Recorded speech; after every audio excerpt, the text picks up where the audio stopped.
everybody. Welcome to the Athletics Roadshow at Mike's Grill and Bar in Berea Square. I'm Brendan Gulick. We've got a fun show planned for you tonight. Getting a chance to look for the third week in a row at the inner workings of Yellow Jacket Athletics. Going to talk with a couple coaches. We have a student athlete joining us tonight. Lots to talk about as the Yellow Jackets have cruised through the fall and largely had a great season so far in this fall calendar all across all of our different sports. Looking forward to seeing how championship season is coming quickly, and a lot of these teams are either getting ready for their championship season, or in the swimming and diving case, we'll talk with our swim coach tonight, Laura Demaline. Her team is just getting ready to start their competition. So it's kind of fun because it's crossover season, and that means it's awfully busy for all the Yellow Jackets.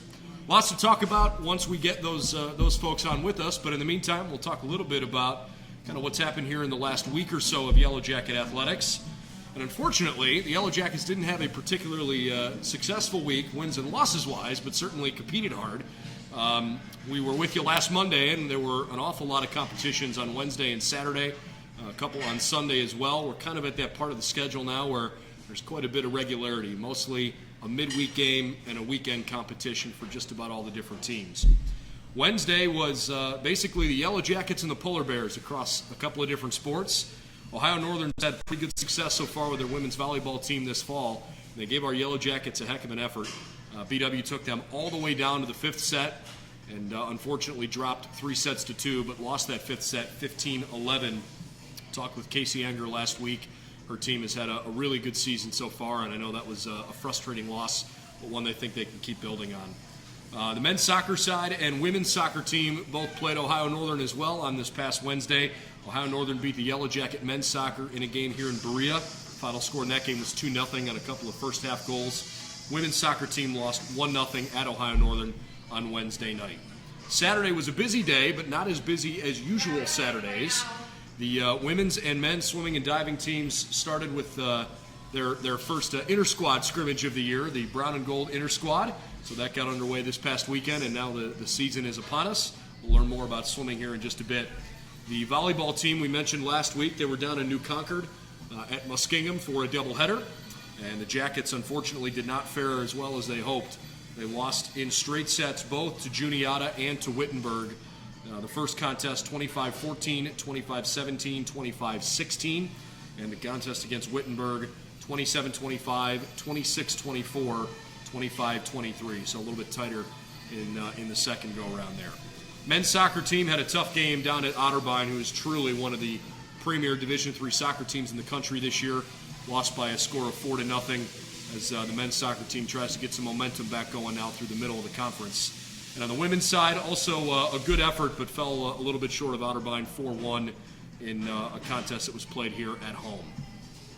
And on Sunday, the men's golf team had the OAC Fall Preview, which was down at River Greens, which is where the OAC Championship will be contested in West Lafayette.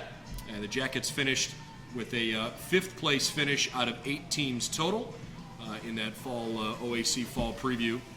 The final results there, let's see, Baldwin Wallace was led by Jimmy Clark, who was the medalist. Jimmy has had a heck of a career and continued to play well here into this fall. 73-69 his 2 rounds this past weekend, and an aggregate score of 142. Really impressive stuff from Jimmy, who continues to lead the Yellow Jacket men's golf team.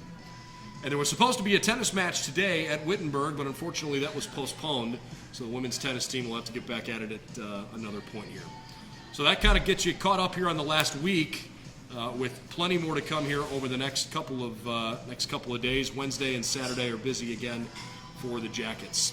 In the meantime, Joe Eby, our men's and women's cross-country coach, has joined us, and we're looking forward to talking a little bit about the Jackets, who've been awfully busy out on the cross-country track. What's going on? Rowdy crowd. Rowdy crowd. How are you? Good. How are you? I'm good. It's good to talk to you, and nice to know that we've got enough competition under our belt at this point to have something to reflect on, but also we're getting awfully close to championship season, which is always a ton of fun. Yep, absolutely. Pretty excited about the team this year. We're really young, so we've been kind of just plugging away, doing a lot of really hard workouts and long runs and all the fun stuff, And each week we're getting a little bit better. Each time we race, we're getting a little bit better. And, as you said, we're coming into the really important parts of the season. And this weekend will be over at Oberlin, a bunch of nationally ranked teams, a lot of regionally ranked teams to run against. And we feel like we've been on the cusp of doing some pretty special stuff, and not quite there yet, but definitely heading in the right direction. If you're willing, I'd love for you to expand upon what you mean by special stuff. What are the goals? What are the thresholds you're trying to break? Yeah, on the women's side, we've kind of set the precedent of trying to go to nationals, and we've done that the previous 2 times, and we've got a crew that is probably on the outside looking in right now, but if we can really put some stuff together over the next couple of weeks, that could be a possibility. Our region is really tough, and if we can get in there and mix it up here in the next couple of weeks and beat a few teams, then we'll have a crack at it. So on the guys' side, I think they're trying to get back to placing a little bit higher at conference meet than we've done the previous couple of years, and trying to get back to top 10 in the region, and then hopefully go from there over the next few years. And this has always been a tough conference, and frankly, I don't think it matters necessarily what sport you're talking about. The OAC has traditionally, attracted high-quality student athletes all across the country, and cross country is no exception to that. There are some really, really talented teams in this league, and frankly, this is one of the better regions in the country for cross country. Give us an idea of the level of competition that you feel like you're constantly up against, and how you're trying to work through that. Yeah, so last winter and spring, being only in conference for the entire track season was interesting. But every meet we would go to, we would have multiple national caliber athletes or kids that ran at the national meet and outdoor there. So that helps, having other people and being able to call up coaches and kind of figuring out what events to run people in, and so that we can try to match up our national caliber kids and do that was helpful. The previous couple of times at the regional meet, especially on the women's side, we got 6 teams out of our region, so 6 out of 32 are coming from our region, and a bunch that if we would have, they were, 7 and 8 were really close and just barely missed making it in. So each time that we go up against even, our regional foes, we're running against some of the best in the nation. And that helps. It helps to get to see those people, and that's the standard that's set in our conference. And you got to be a really high achiever in order to do something at this level. Joe had an interesting perspective on, kind of the sudden pump the brakes on college athletics. Now I guess it's basically 18 months ago, because when things came to a screeching halt in March of 2020, at that point it was track season, not cross-country season, but literally at the national meet, the night before the meet's about to start down in Winston-Salem, and there's this limbo of, hey, we saw the Division I basketball tournament starting to be canceled, but what's going to happen with us, and are we going to have this meet? We're already here, we're training, we're locked in, and then to kind of have the plug pulled last second. I know it's a tough memory, but can you take us back to where you were then, mentally, and as you reflect on that over time, how that's kind of helped guide what you've had to do going forward? Yeah, not a great place. It was really hard, especially with the group that we had. We had 3 seniors that were there, and one was a national runner-up the year before and was trying to win a national championship. And to see her lose her senior year was not an easy thing to do. I think moving forward, I think we're doing a better job of taking advantage of every opportunity that we have. I think especially last track season, we did a really good job of that. And every meet, we just never knew. We were running it like it was our last meet that we were going to run, because you just didn't know, if things were going to get shut back down or what the deal was. And so I think we've kept that going, and we really try to take advantage of the opportunities that we have and make the most of every moment and opportunity. But over the summertime, when you thought, and thankfully so far, again, knock on wood, things have continued to go well, but during this past summer, you're trying to encourage your kids to train as though the season's going to go off without a hitch, and I'm sure there's some level of you operate in this vacuum of knowing, like, hey, we have to train, we have to be ready, but we hope and think things are going to be normal. What was the summertime like for you? The two summers ago was tough just because everything was in such flux. This past summer wasn't too bad. It was kind of back to business as usual. So that wasn't as bad. Last year was tough. And we were the only sport at BW. Cross country was the only sport at BW that didn't get a season. Now our cross country kids were able to run on the track, so they were able to still compete, but like a Hastings Merrick and a Molina Ott never got their senior cross country season. And we had a really good women's cross country team last year, so that was a pretty tough pill to swallow. But ultimately, they did a really good job of just training and staying ready. And when we did get the opportunity in indoor, they were ready to go, and we ran really, really well. And they carried that straight into the outdoor season too. So, as I said, this summer we've kind of back to normal-ish, as normal as what we can expect right now. But, yeah, and I think there was a lot to be gained from that. The amount of work that they put in and the mental fortitude that it built and the amount of miles that we were able to do some different things last year that we normally wouldn't do in season. So I think we're able to build a little bit bigger base, and their long runs were a little bit longer, and some of the workouts that we did were a little bit different, unique, and I think that set us up really well to have a good track season when we finally did get a shot.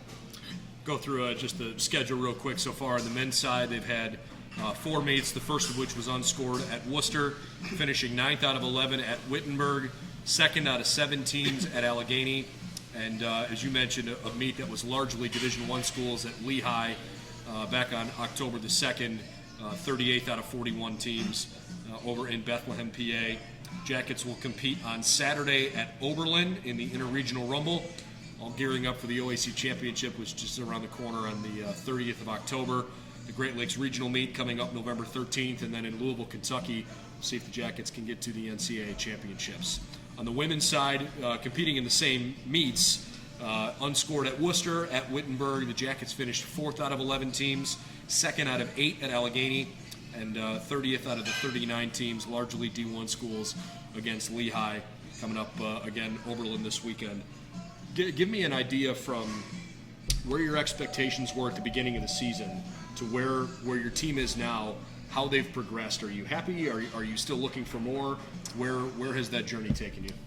Yes to all of the above. So, it's kind of about where I expected. We're really, really young, and we have 2 women on our team that have never run cross country before. So one's a sophomore who played soccer in high school, and the other's a freshman who played soccer in high school.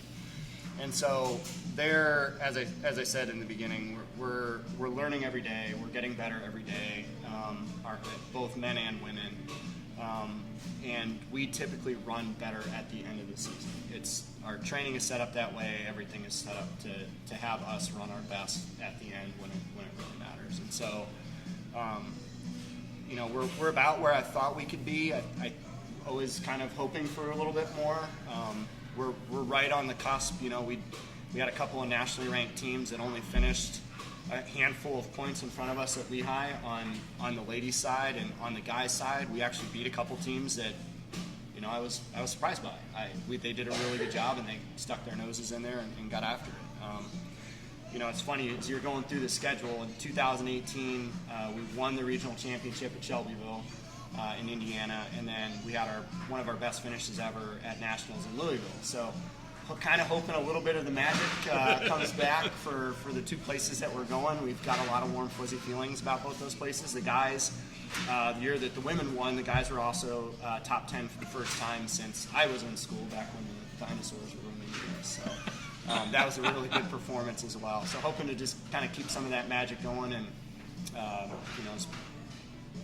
keep getting better. Keep getting better every day. I like to ask student athletes this question because I think it's especially pertinent for them, but it's also appropriate as a coach. Why is BW a special place to you? Why is this a spot that you want part of your journey, your career to be? Location. I mean, with the Metro Park here, with the facilities that we have, the people on campus are really truly makes it great. There's just a bunch of really genuinely nice people on campus, and that makes it fun to come to work every day. And then from the running aspect, having the best metro park in the entire country, 800 meters from your campus, and that's where we get to run every day. It's a pretty special thing too. And then having the amenities of downtown Cleveland and so on and so forth are pretty special as well. So I went to the Lion King the other night. We went to the Indians game like a week or two before, and so having the ability to get downtown and do concerts and all of those fun stuff, and then having the quaint little town of Berea, Ohio to kind of be base camp and for the kids to live in for their 4 years here is a pretty special thing. Feel like I'm going to get a similar answer, but I was going to ask you about recruiting because that sounds like quite a recruiting pitch. In the meantime, how's recruiting going and the interest from high school kids right now? It's actually going really well. We had a busy day today. We had 3 recruits on at the same time. So fortunately, I have a really good staff that helped me out because I can't be at 3 places at once. But it's going really well. We've actually got a handful of kids that it's us and a bunch of Division I schools. And so I feel pretty good about that and the relationships that we're building, and the kids that are interested in coming on campus and the majors that they're looking at are all the really good ones that we have. And we have a really special group of human beings on our team, and I think that shines through when we bring other recruits on and we find the right kids that want to come here and be part of this. And that's really what this is all about for me, is just watching our student athletes grow over their 4 or 5 years here, and them helping teach the underclassmen what it means to be part of our program, and the expectation of our program and everything that goes along with that. How are you able as a coach to support the non-cross country and track related initiatives? Perhaps somebody's watching that is a high school student athlete that is considering BW. What are the kinds of things that you're able to do to help them with internship potential or job fair things, to help their academic profile? How do you support those initiatives? We try to help with as many connections as we can. Academics always come first, internships always come first, so if they have to alter their schedule. So Alyssa, who you're going to talk to next, has got a crazy schedule this fall, and she's not at practice on time every single day because she's got classes, and we work around that because that comes first for her. And the great part about our sport is it's not like football where if she's the quarterback and she's not at practice, that makes it difficult to run plays, right? So she can run at different times, and it's inconvenient, but it's not like a make or break deal for us. Sure. And so we're able to make that work, and we do as much as we possibly can to support them academically. And honestly, that's the reason that I came back to Division III after hopping around all the different places that I've been. Is I think they are able to have that lifestyle of balance between their academics and their athletics, and they are able to get internships, and they are able to fit a lot of this stuff in, and they're able to do both. Good. Well, I'm not surprised to hear that, but certainly glad to hear it. We're going to talk to Alyssa, and so I'm going to get a lot of information from her, but I'm sure I'm going to ask her about her coach, so I might as well give her coach a chance to tell us about her. Why is she so special to you? We kind of just clicked during the recruiting process. I always enjoyed calling her. We'd be on the phone for like an hour just kind of catching up and just talking about how things were going in her life. We've got some connections, so she's really into concerts and music, and I like a lot of music she listens to. I'm getting her to like some of the music that I listen to. And she's just a good human being. And so once again, it's enjoyable to be around her, to watch her grow. And then athletically, she's a rock star. And so it makes it really easy to have somebody like that on your team who works really hard, is a really good teammate, who does all the great leadership things. And, it's been fun watching her grow over the past 4 years as a person and an athlete. I'm looking forward to a fun conversation with her. Since I don't want to run through every single player on the roster on both the men's and women's side, we'll be here till 10 o'clock. Why don't you hit on just a couple of highlights of for Yellow Jacket fans that might be watching tonight, some names they might want to follow or recognize when they're looking at results each week? Yeah, so outside of Alyssa on the ladies' side, Hope Murphy is quite the rising star. She was the top freshman in the nation in the 1500 this past year, and that was not an event we were thinking she was going to make the national meet in, so that was kind of an interesting thing. But she's doing a really good job for us.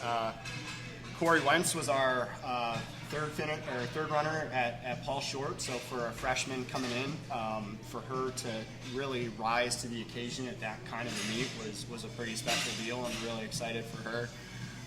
Maddie Miller is a returner who she was the alternate on our 2019 Nationals team and was in our top 7 at different points in time during that season, and has battled back from a couple of labrum surgeries in her hip. And is just doing a phenomenal job. And she's one of the ones that, I think every week she's getting better. And once we get to the end of the season, I think she can make a huge impact. And then Cassie Kolenchuk, who is an all-conference runner in the steeplechase, has been doing a really good job.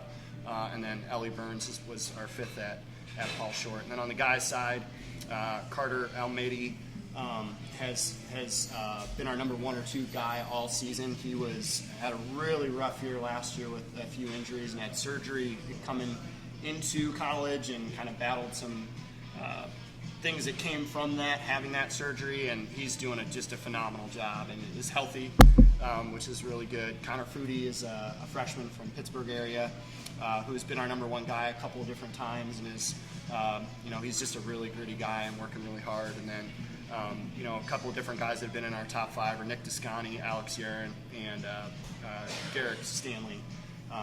And all 3 of them have just, rounded out our top 5 in most of the meets, and are just doing a really, really good job. So, yep. Give us an idea as we kind of wrap up, just how you would define success the rest of the year, shy of winning, right? You compete because you're trying to win. That's the whole point. Personal records, different school marks that you're looking at. How would you define success the rest of the way? I think for us, success is just continuing to get better, trying to compete against some of the schools that we're trying to match up with. As I mentioned, trying to put ourselves in a position to be a national caliber program on both sides. Our group races and does a lot better when we don't put that kind of pressure on them and say you have to do X, Y, Z in order for this to be a successful meet. And so we're just trying to challenge them to get better on a daily basis. And so, they have their stuff posted up in the locker room, and they know what it is, and I know what it is, but we keep that a little bit internal. And, as long as they keep doing the things they're doing, I think we're going to surprise some people. In 2018, we were not ranked very high on either side and ended up winning on the women's side in the region, and it's kind of the same type of story this year. So as I said, we've got some warm fuzzy feelings about the places we're heading, and hopefully we can kind of keep that rolling and keep it going, and just go and surprise some people that might not think we're what we've been in the past. So. Looking forward to following the Jackets the rest of the way. Good luck. Congratulations on your success so far, and we're awfully proud of what you're doing. Appreciate you. All right, Joe Eby, the cross-country coach for the men and the women of BW. And without further ado, Alyssa Laughner joins us, one of his student athletes. I always love that. You give it nucks, but you get like the turkey the other way. It's nice never know meet you. what somebody else is going to do, but nice meeting you too. This is great. I'm glad you joined us tonight, and I'm interested to learn more about your journey, and in hopes that as Coach and I talked about some recruiting things, that perhaps there are others who may consider BW from out of state. Maybe you're not a Cleveland native, you're not a Northeast Ohio native, and you learn about the school and about the journey you can have. So why don't you take us back? Why don't we start at the beginning for you? The first time you heard about BW, and how you went from that point to, hey, I think this is where I want to be. Yeah, I was very much a high schooler. Like when I first started looking at colleges, I was very much into the whole D1 mentality. But I found BW because my mom ran in college, and her coach in college's daughter is actually on the team when I was a freshman and before. And so he contacted my mom and said, hey, like, you should have your daughter, like, really check out BW. Like, my daughter goes here, she's on the cross-country team, she plays across there, and she's like, loves it there, so you should check it out.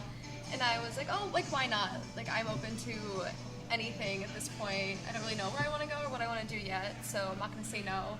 And so I had my first conversation with Eby, and just kind of, like, from that point on, I think I deep down knew I was going to go to BW. It took me a very long time to actually commit and make that decision, but he's over there laughing right now, but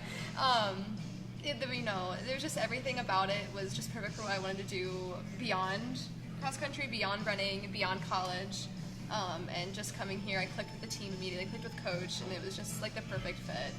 We can get into some of the athletic stuff here shortly, but he alluded to it, you alluded to it. I want to ask you more about the non-cross country related things, because it sounds like you've got quite the schedule.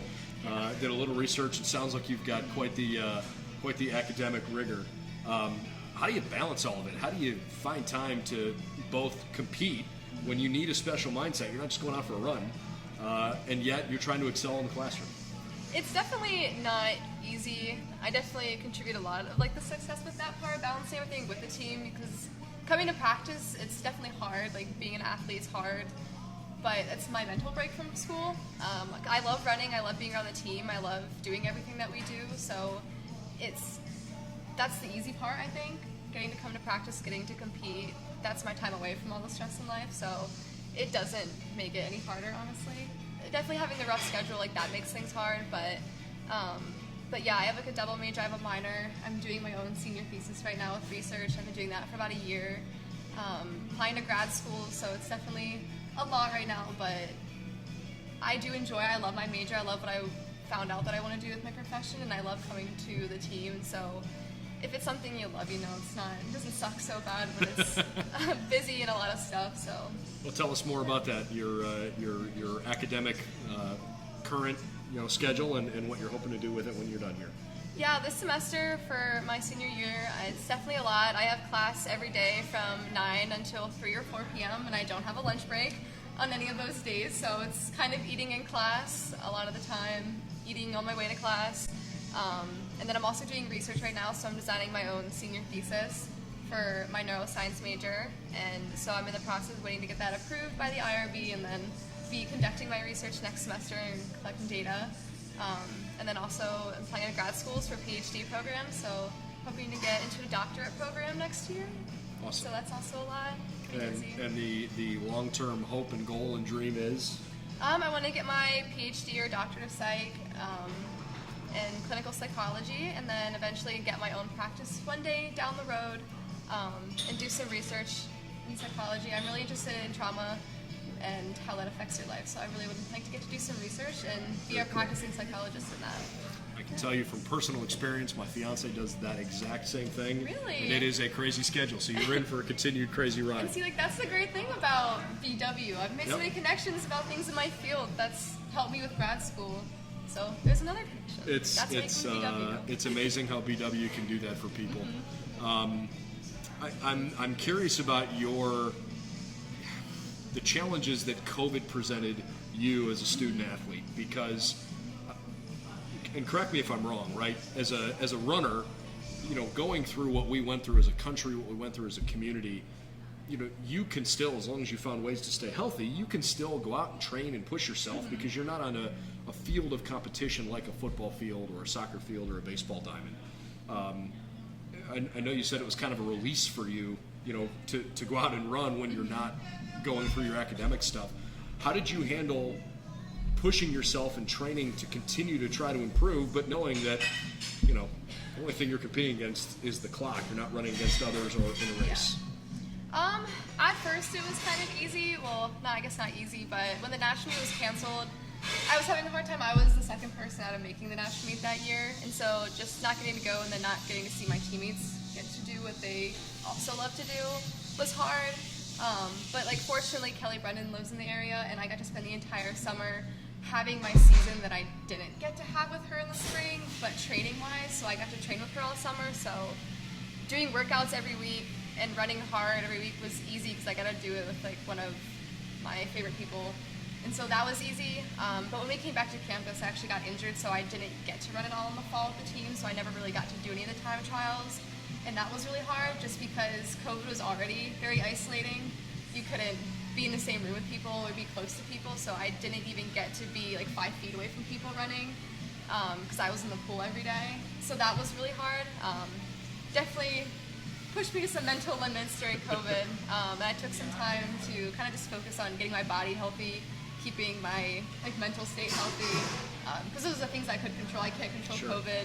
I couldn't do classes because I enjoy going to class, but I couldn't do that the way I wanted to. I couldn't do practice the way I wanted to, so that was really difficult. I definitely struggled with that a lot during COVID, but the team is great, so that we found ways to stay connected, and that's what got us through, I think. Good. What did you learn about yourself through all that? I definitely learned kind of that competition isn't always everything. There's a lot more to it, and I learned how much I really do love just being with the team and just getting to run, because I didn't get to compete for a year. Yeah. So that's the thing I thought I loved the most, but so I definitely learned that I love just doing this, and I love just kind of getting to spend time with people. Very cool. I mean, it's obviously a lifelong sport, right? You don't ever have to stop running the way maybe you hang up the cleats or hang up the pads when you're done at some point. Running is it's a lifelong community, and there's always ways to stay involved with it. And yet, I think for as much as that is true, like anything else, right, maybe you can experience some level of burnout. And in a sport that you go from literally cross-country season to indoor track season like that, and then, oh wait, the national indoor meet is over, and the next weekend starts the outdoor season. How do you manage going through all of that and not necessarily giving yourself a break? I definitely find ways to give myself breaks, so not spending every week just hammering it running-wise. So I spend a lot of time in the pool, I spend a lot of time on the bike, I spend a lot of time just taking days off because you need that to kind of prevent burnout. Because I never did 3 seasons in high school, so my freshman year I definitely experienced that burnout a little bit, but just kind of taking my time to stay healthy, stay fresh, so I'm not getting so burnt out, and just kind of knowing when I need to take those breaks. Sure. I'm not sure we get too many chances to talk about this, and I think it's a perfect chance to learn more about what it's like as a student athlete in relation to the athletic training experience here. You have athletic trainers that are here to help you be at your best, to fuel your body with what you need, to recover as best you can. What has your experience been like as it relates to being able to put your body in peak performance mode? Yeah, like the athletic, you're talking about the athletic trainers? Yeah, working with athletic training staff, yeah. If we didn't have them, I don't think I'd be running at all. They definitely keep my body running. Like I'm in there every week, at least once a week, doing rehab, getting cupped, getting manual work done, just because running is so much on your body, and life is stressful, and that contributes to injury too. There's so much outside of just running that contributes to it. So having the athletic training staff and our coaches that designing lifts for us that are meant to keep us healthy, without that stuff I definitely wouldn't be running. And definitely wouldn't be running as well as I have been able to. So we are awfully proud of you. We'd like to give you the same opportunity we gave Coach Eby. I gave him a chance to say something about you that he liked, but when you went through that process, you mentioned right off the bat, look, the relationship you built with him was a big reason why you came here. What was so approachable about him? What was so attractive about the program, and how you can see that being something that other potential student athletes could recognize? Yeah, so the majority of my conversations that I had with Eby throughout the recruiting process weren't about running at all. And I really valued that because I didn't want to just be here just to do athletics when I was on the team. I didn't want that to be my entire life, and I didn't want a coach that also only cared about athletics. I wanted somebody who's interested in me as a person, and I wanted somebody that I could be interested in as a person too, because I really value that with sport, and I had a relationship with my high school coach. So just getting to be able to talk to him about things I was interested in and being interested in the same things, that was so much more important than just talking about how I ran that weekend in high school. So, because I think just having those relationships takes you farther than just being a good runner. Amen. Yeah. Amen. We are awfully proud of Alyssa. She's what BW is all about academically and athletically. Wish you all the best the rest of this year, especially as you get into championship season, which is going to be a ton of fun. And hope you find ways to hit some new PRs. Thank you. Alyssa Laughner of our women's cross country team. From Howard, Pennsylvania to Berea, Ohio. We are awfully glad to have Alyssa.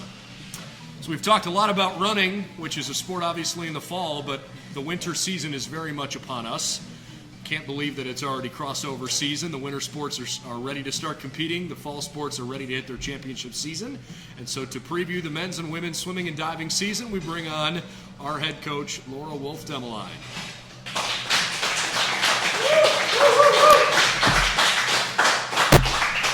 How are you? Hi, Brendan. I'm good. How are you? I'm great.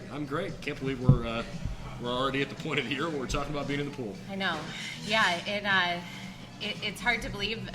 March 25th through the 27th seems like it was just yesterday, and already we're back in it. We just started week 4 today, so that is hard to believe that we're almost a month into our season. So Unreal. Good things happening. Tell us a little bit just from the 10,000-foot view of what your hopes and expectations are for the season. Aside from going out and trying to win a conference title, I mean, that's the reason why you compete. But, if you're willing to share some goals with us about what the season could hold. Sure, yeah.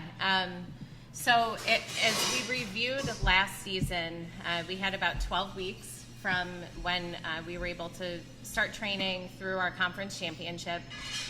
And we had about 87% of our swims were lifetime best times, which Wow. we felt with the 12-week season was pretty on the mark. Moving forward, we'd like to see that number more into the 90s, 93, 94%. Obviously, if we can have 100% lifetime best times, that would be the ultimate goal. I know we have a number of swimmers and divers on our team who have their sights set on school records, so we try, while winning a conference championship is the ultimate goal and what we feel we're moving towards, we try to make sure that we put those little benchmarks in place too. So are you able to achieve a lifetime best time? Are your races coming together the way you expect them to? And then additionally, are we still setting new school record marks? I think that's the sign of a healthy program, is that the fastest swimmers and the best divers are currently on the team. That's a really cool way to think about it. I love that. Why don't we start on the ladies' side and what you think the strengths of the team are here as we head into the year. So I'm very excited about our senior class this year.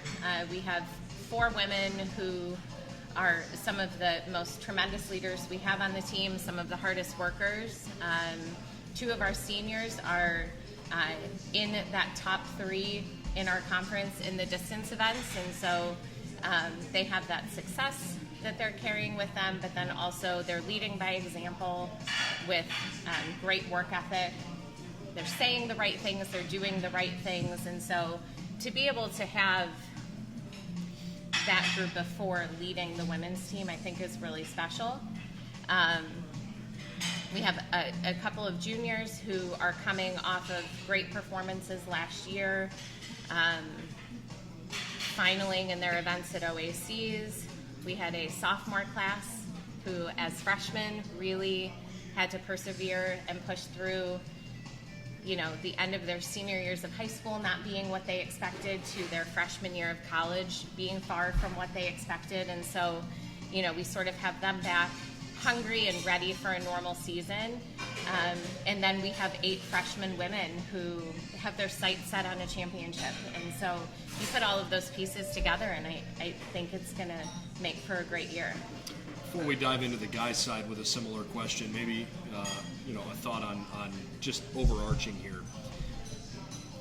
It had to be difficult to recruit during a time where there was so much uncertainty. You'd like to think that you constantly know and believe that we were going to get out of this at some point. COVID was eventually going to not have the impact on college sports that it did for basically 2 swim seasons. Sure. And yet you're still trying to build relationships with kids that are interested in BW, and show them what the potential of a normal, highly aspired to season could be like. How difficult was that to go through those recruiting conversations? So I was so blessed to work with the staff that we had last year, but then additionally the team that we had, that I think we demonstrated that we were grateful for every opportunity we had. That's sort of how we started the year, was to say, if we have a chance to practice today, we're going to make the most of it. If we get to have dual meets, then we're going to go after it to the best of our ability. And if we actually get to have a conference meet, then we owe it to all of the athletes that aren't getting to have that same experience to work as hard as we can and to make the best of this situation. So I think that because we led with that attitude, it helped our recruits feel that hope as well. They couldn't do overnight visits. There was a point in the fall where we weren't allowed to take them into buildings. So you're just walking around and pointing and saying, this is what this would look like. The spring before, I had snuck in some places and took some cameras, or took some pictures and videos. So I made my own campus tour just to give them an idea of what it might be like. But we really relied on our current team members to tell those recruits, this is what BW is, this is what our team is. And we just took every opportunity we could to demonstrate that to them. And it resulted in 29 freshmen this year. So it worked. Yeah. And the group that we have are such incredible individuals. And they all came in with the same goals in mind. And so I think that last year's swimmers did a really nice job of representing to them what Baldwin Wallace was all about and what we wanted for our program. I'm glad you frame it that way, because frankly, that's why I asked the question. You have such a young team. It must have worked, whatever you did, because you have so many men and women that have bought in and decided, hey, I want to spend some time here. I think a lot of that, both from a coaching staff, but also from a current team member side, you got to have pretty dynamic leadership. And if you're going to have a good season, you got to have upperclassmen you feel like you can really lean on. Sure. What is special about this senior class that you think has helped you through these really difficult now 18 months? So I always say with our seniors that we know that a very big part of your development is acknowledging that you have a career that is supposed to be starting. You have a life that is starting after you're not at BW. So they're sort of waiting this line of needing to plan for the future, as Alyssa was saying, applying to grad schools and working on her thesis. I mean, you have to focus on that future. That's why you're at BW, and we want those things for you.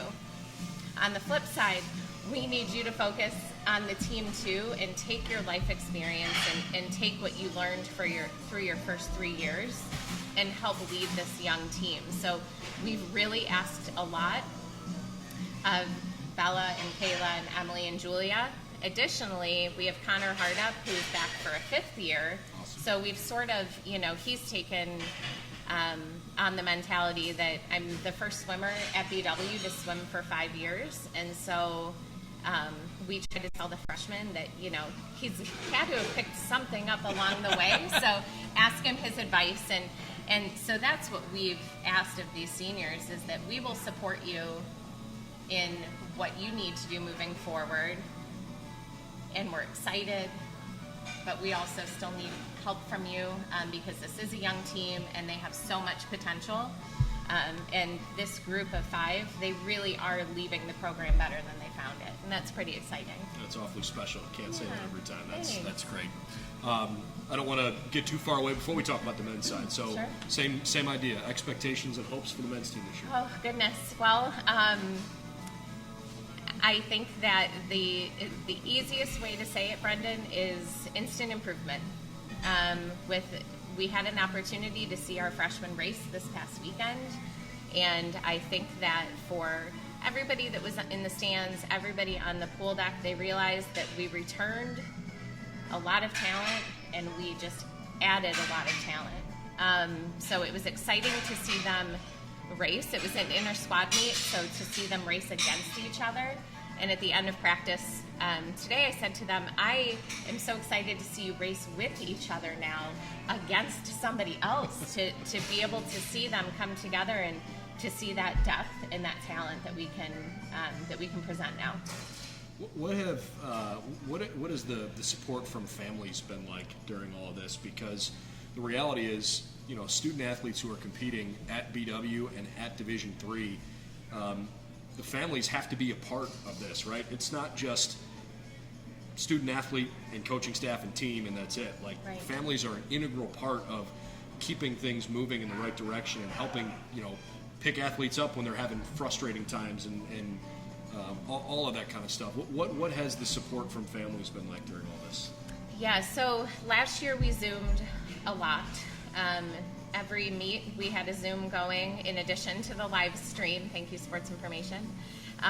We also opened up practices on Zoom and gave parents the opportunity to actually get on screen. We would hold the computer out and let them say hi to their children. We have a number of swimmers that come from out of state, so traveling back and forth was not going to be possible for them. So we tried as best as we could to offer that connection. I'll bring it up again, at our inter squad this past weekend, we had a family potluck after and had just shy of 100 family members attend the meet and attend the picnic after. And to be at the Union tent following all COVID protocol, to look out and see 150 people enjoying a meal together and excited about the year, that was the biggest takeaway. And our message to the families was, we need you to keep supporting us, because this sense of camaraderie and this larger BWSD family, this is what gives us that strength and that motivation to keep pushing. I have to imagine that when you're at the beginning of a season, everything is hopeful, right? You got the whole thing in front of you, you got your plans, you got your goals, and everybody's been working hard and excited for the season to start. But it is also a long season. I think you have one of the longer seasons of any of the sports that compete at BW. How do you prepare yourself to be both full throttle when it's competition time, but also recognize that it's a marathon and you're going to compete a lot? Yeah, now Joe will tell you his season is the longest. It's probably a little longer. He's corrected me about a dozen times, but a 20-week swim season also does feel long. I think that the biggest piece of it is that it's over the holidays, it's over that winter break, across finals. We have 2 different midterm periods that happen during our season. And if we have swimmers qualify for NCAAs, which is always the goal, that takes us another month further. So then you're, traveling into a 6-month season. So I think being hopeful is a great way of saying it. We do a lot of goal setting, both benchmark goals throughout the season, but then, conference goals for that year, and even long-term goals for their entirety of their career at Baldwin Wallace, to help them stay hungry and to not feel like the staring at the black line for 2 hours was for nothing that day. We also talk a lot to our swimmers, talk to them about the process. I know our diving coach does the same thing. This is why we're doing this, so that you can be here in 5 months. And so educating our swimmers and divers and continuing the conversation through the season so that they are involved in the process and that they appreciate the process. And I think when they achieve their goals at the end of the season, it really means something. I know we've talked about this maybe a little bit, in conversations off air before. I had a chance to ask Joe this question. I want to ask you too. I mean, you have been at BW now for a while. You've chosen to make this part of you, your journey, your career. Your family is very much involved in what you're doing here. I know you take a lot of pride in that. Why is BW a place that you are so proud of and want to spend time at? Yeah, that is such a great question, Brendan, and I knew you were going to ask it. And yet I am still going to be spontaneous with my answer. That's fine. I would say, so this is my 11th season. Jeff, thank you. This is my 11th season. So I would say that when I started at BW, I don't know that I came here expecting to be here for an entire decade or my whole career. Had just turned 30 and, was kind of thinking that coaching at the place where my dad went to school and where my dad swam, that was a great next step, and I knew it was going to be a wonderful place to raise Adela. And so I sort of came in knowing those two things. After spending a little bit of time on campus, I knew that the program had great potential. I started to get to know other coaches in the department. I realized that our department had incredible potential, and so you start to get excited. The past 11 years have flown. I don't know how it happened, and I still look so youthful. But it truly is the people. I don't mean to sound like a broken record, but to be able to raise my child around such incredible people and amazing students, from the food service staff who have watched her grow up and used to give her special little candies, and now we're celebrating the fact that she's in high school, all the way to, again, the coaches that I've worked with and getting to watch their kids grow up. And in working with student athlete services in SAC, the student athletes that I've gotten to get to know outside of our team, that have had such a tremendous impact on myself and my career. So I think the people are what makes this place so special. The people are who attract incredible professors and make those connections for internship opportunities, and so I think it all starts with the people at the heart of BW, and then everything grows from there. Yeah, I'm glad you brought up student athlete services and your role there, because I think that's a role that maybe most fans of college athletics don't really realize exists. I don't think true. If you have a family member or a friend that competes, maybe you've heard of the Student Athlete Advisory Committee, but I think maybe sometimes that role goes underappreciated, and it gives you a really unique perspective to work with student athletes that maybe have never been in a pool in their lives, right? And yet a really enriching part and an important part of our athletic lifeblood. Tell us more about your experience doing that. Yeah, so I have Sherry Hare to thank for it, because about 7 years ago she said, Laura, I think that this would be a good fit. I was like, yeah, sure, I liked SAC when I was a student athlete, so sounds good. What it has allowed me to do is to, again, connect with a lot of different people on campus that I'm not sure I would have otherwise, so getting to work with different departments, and that has been really special. But honestly, it's the athletes that I've gotten to know that I absolutely would not have met otherwise, because I think one of our best qualities in our department is that we are uber focused on our teams and our success, but it also does keep you, very much in a tunnel. And so we had a SAC meeting last night on Zoom, and I got to hear about how the men's and women's cross country team was doing and what they had coming up. And we had a volleyball player who talked to us about how their week was, and just to hear their excitement and to get to be a part of this process for them, I've really appreciated.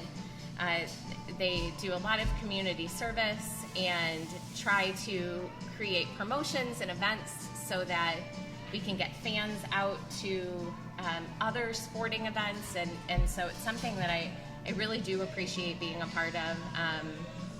And it's, been something that when I came to BW I didn't expect I would get to do, but I'm glad I have. We spoke with our Director of Athletics, Steve Thompson, who's here with us tonight, about this last week. The idea of trying to just elevate the experience on game day, no matter what the sport is. If BW is hosting a game day event, trying to make it feel that much more engaging. And perhaps some of it, at least from my experience, perhaps some of it is because of COVID and playing in front of no crowds, and so you have people back. I think that makes an impact. And yet, having been around here a while, you tend to notice when things, have a jolt of energy. Sure. And I really feel like whether it's been soccer or volleyball or football throughout the fall here, and I can't wait to see what the experiences are going to be like in the wintertime, there has been a noticeable uptick in attendance, in passion from students from other teams that are going and supporting their classmates and their friends with the hopes that it's going to be reciprocated. How much of that is actively a part of the conversations that you have? Yeah, so I think that from the athlete's perspective, they know that they appreciate when their fellow Yellow Jackets come out to watch a game or a meet or a match. I was standing on the pool deck this weekend. I was the starter, and a few of the men's volleyball players stuck their heads in, I think, just trying to kind of figure out what was going on. They watched for a little bit and then made their way up the little windy staircase that we have on our pool deck, and they were tall, and so I was a little worried about them hitting their heads, but they made it. They're young, they're athletic. And they sat and they watched the end of the meet, and they knew one of our freshmen, and I think it was something where, as a coach, I appreciated them being there.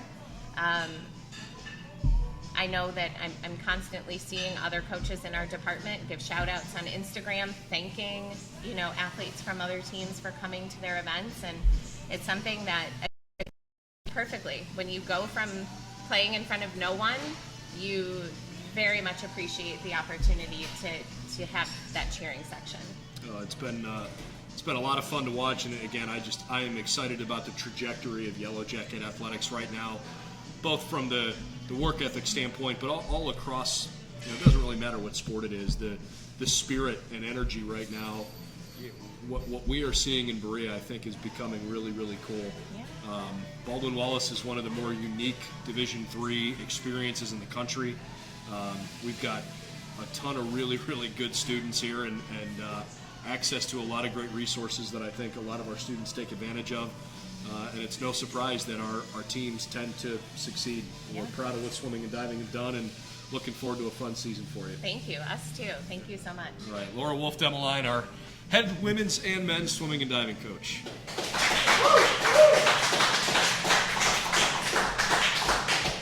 Just to run through their schedule real quick, they've got a couple of home meets coming up here in October. Wilmington will start here this weekend on Saturday. Friday the 22nd, Hiram comes to town. Manchester out of Indiana will compete on Saturday the 23rd in a dual meet. November 6th, Penn State Barron is here, and I think that's it for the home meets before the turn of the calendar. Of course, the team will have a chance during winter break to go down to Sarasota, Florida, and have a training trip down there. And then when they come back home in January, it's all about gearing up for the OAC Championships, which will be in the middle of February. Meets in January with Worcester, John Carroll, Case, and Ohio Northern will be Seniors Day on Saturday, January the 29th. Before we wrap up, I might as well tell you what's coming up this week at BW, because we do have quite a bit of action coming up here the next couple of days. Wednesday will be Heidelberg Day. The men's and women's soccer teams and volleyball team will all compete against Heidelberg. Women's soccer is on the road. Volleyball is on the road. Men's soccer is at home on Wednesday night. The women's volleyball and soccer matches are at 7 o'clock. The women's soccer game is actually a 4 o'clock afternoon start. On Saturday the 16th, I just mentioned that the swimming and diving program will be back in the pool against Wilmington in the afternoon. Cross country is over at Oberlin at 10:30. Volleyball has Muskingum on Saturday at 1 o'clock at home. Men's soccer team will be at Muskingum Saturday afternoon at 1 o'clock. Women's soccer hosting Muskingum Saturday afternoon at 2 o'clock. Senior day over at Trestle Field. And after their bye week, the football team back in action on Saturday. Congratulations to them, by the way. They are now ranked inside the top 25 in the country at d3football.com. They are number 25 nationally. Gotten off to a great start, 4-1 so far this year. 4 o'clock game at Muskingum on Saturday. And then on Sunday, the women's fall BW Golf Invitational at Valley of the Eagles Golf Club in Elyria. That'll get underway at 11:30 a.m. on Sunday. All right, that's a wrap for, I guess this is week 3 of our Athletics Weekly Roadshow. Thanks for joining us. We hope you'll come back with us each and every Monday night. This is available as an archive, so if you missed parts of it and you want to go back and hear from perhaps what Alyssa Laughner's experience was like, or if you missed part of our conversation with Joe Eby or Laura Demaline, you can certainly go back and watch those. I'm Brendan Gulick. We'll see you soon. Get out to campus Wednesday and Saturday for our events. Go Jackets.